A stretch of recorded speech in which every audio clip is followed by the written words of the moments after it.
जब अपने रुपए कमाते हैं ना बेटा, चाहे वो 30,000 हो, वो प्राउड अलग ही होता है कि ये मैंने कमाया, मैंने इसके लिए मेहनत की। जैसे पैसे से जुड़ाव होना, लगाव होना जरूरी नहीं है, लेकिन अपनी काबिलियत के अनुसार पैसे कमाना बहुत बड़ी जरूरत है, क्योंकि हम नॉर्मल लोग हैं। तुम में से कोई संत महात्मा तो है नहीं। जिंदगी में जियोगे, समाज में रहोगे तो पैसा भी चाहिए। हर काम में पैसा लगता है, पेट भरने में, तन ढकने में, भाई सर पे छत बनाने में। तो ये पैसा एक उम्र में अगर हम कमाने का साधन बना लें तो हमारी लाइफ आसान हो सकती है। बहुत सारे लोग 45-50 में भी रोजगार बदलने की सोचते हैं। ऐसे लोग दुखी तो रहते ही है ना। लाइफ में अगले 40 साल 45 साल तुम क्या करना चाहते हो, उसके हिसाब से मेहनत करो। और पूरी जिंदगी खत्म मान लेते हैं बेटा 60 के बाद तो फिर बस ठीक है, चलो जीवन जितना ईश्वर ने दिया, सांसें लिखी हो जीनी है। लेकिन मेन जिंदगी जीता है आदमी 60 साल तक, कि भाई वहां तक लगभग लोग अगर थोड़े से समझदार हो फिट रह पाते हैं, फिजिकली फिट रहते हैं। वहां तक बच्चे सेटलमेंट की तरफ आ जाते हैं। जिस इंसान ने टाइम पे जिंदगी में जॉब हासिल की या काम धंधा अपना शुरू किया, अमूमन उसकी शादी की उम्र भी ठीक ठाक होती है। अब कोई शादी अगर 45 में कर रहा है, 40 में कर रहा है, 38 में कर रहा है, तो उससे पता है क्या होता है, जैसे तुम लोग बहुत यंग हो। कई मैं देखती हूँ नई पीढ़ी में बच्चे कहते हैं कि नहीं, शादी 30 से पहले नहीं करनी चाहिए। बेटा हर चीज के लिए ना कुछ टाइम डिसाइडेड है। जैसे जब तुम्हारे बच्चे जवान हो तो तुम भी जवान ही हो, तुम बुढ़े ना हो जाओ।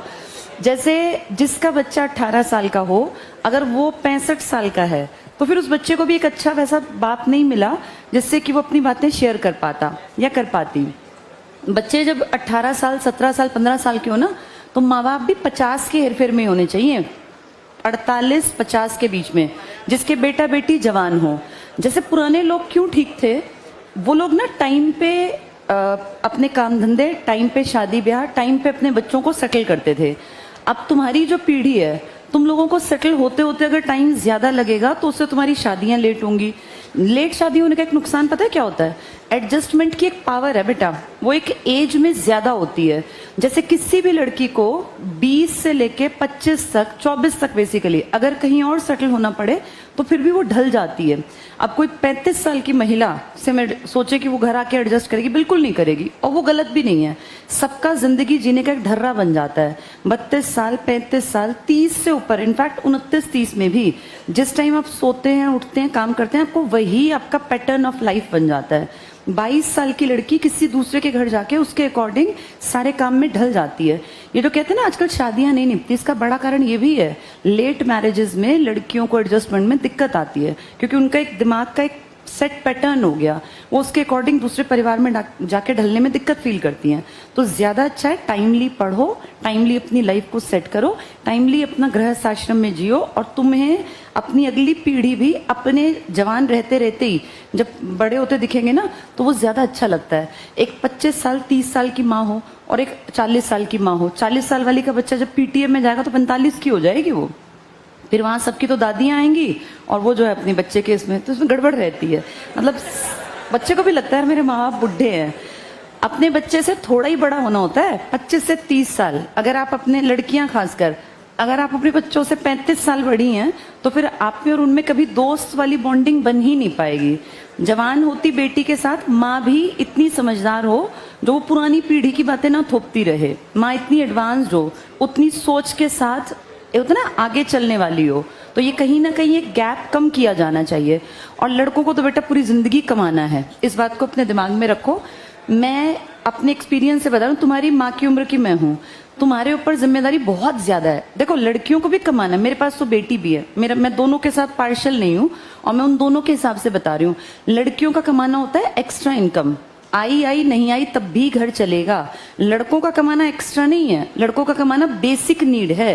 तुम्हारे घर आज से 10 साल बाद तब चलेंगे जब तुम कमाते होगे। इनका कमाना इनके स्टैंडर्ड को अपग्रेड कर सकता है।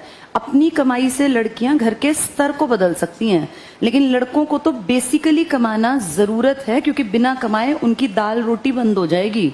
तुम्हारे पास इतना नहीं है बैक पे, तो इसलिए लड़कियां अपनी सेल्फ रिस्पेक्ट के लिए कमाती हैं। और लड़कों को तो क्योंकि ऑप्शन ही नहीं है, बच नहीं सकते आप बिना कमाए, तो आपको कमाना ही कमाना पड़ेगा। दोनों कमाते हो तो परिवार सुंदर है, क्योंकि उसमें आप एक स्टैंडर्ड को मेंटेन कर पाएंगे, लाइफ को जी पाएंगे। तो ये जो त्योहार है ना बेटा, इसकी कीमत यही है कि अगले साल जब ये त्योहार आए, जिनकी इस महीने में ज्वाइनिंग हो गई अक्टूबर में, देखो उनकी लाइफ कितनी बदल गई। चाहे सैलरी नहीं आई, लेकिन खर्च करने की औकात बढ़ जाती है, क्योंकि खर्च आदमी यहाँ से भी कर रहा होता है। उसको पता होता है कि मेरे अगले महीने 35,000 आएंगे, 40,000 आएंगे, 45,000 आएंगे। वो खुल के खर्च कर सकते हैं। और ये चीजें ना दिमाग को फ्रीडम देती हैं, आजादी देती हैं। तो तुम भी, ईश्वर से मेरी दुआ है, अगले साल इसी त्योहार पर दिमाग से आजाद रहो और अपनी जिंदगी को बहुत पॉजिटिव डायरेक्शन में जीना। लाइफ जीने के लिए बेटा ईमानदार रहना, अच्छे चरित्र के साथ अपनी लाइफ को आगे बढ़ाना और एक सुंदर परिवार बनाना। इंसान की सबसे बड़ी उपलब्धि उसकी एक फैमिली भी है। हमने कैसी फैमिली समाज को लौटाई। जैसे हमें ईश्वर ने अच्छा शरीर दिया, अच्छा दिमाग दिया।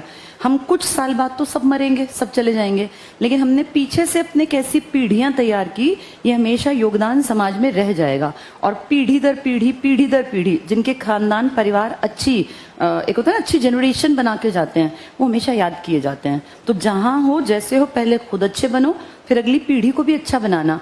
और किसी और का एग्जाम्पल मत देना, अपना खुद का एग्जाम्पल देना कि हम लोग कैसे माहौल में थे, हमने कितनी मेहनत की, कितना स्ट्रगल किया और फिर कहां तक पहुंचे। और हर आदमी को ना बेटा खुश रहना चाहिए।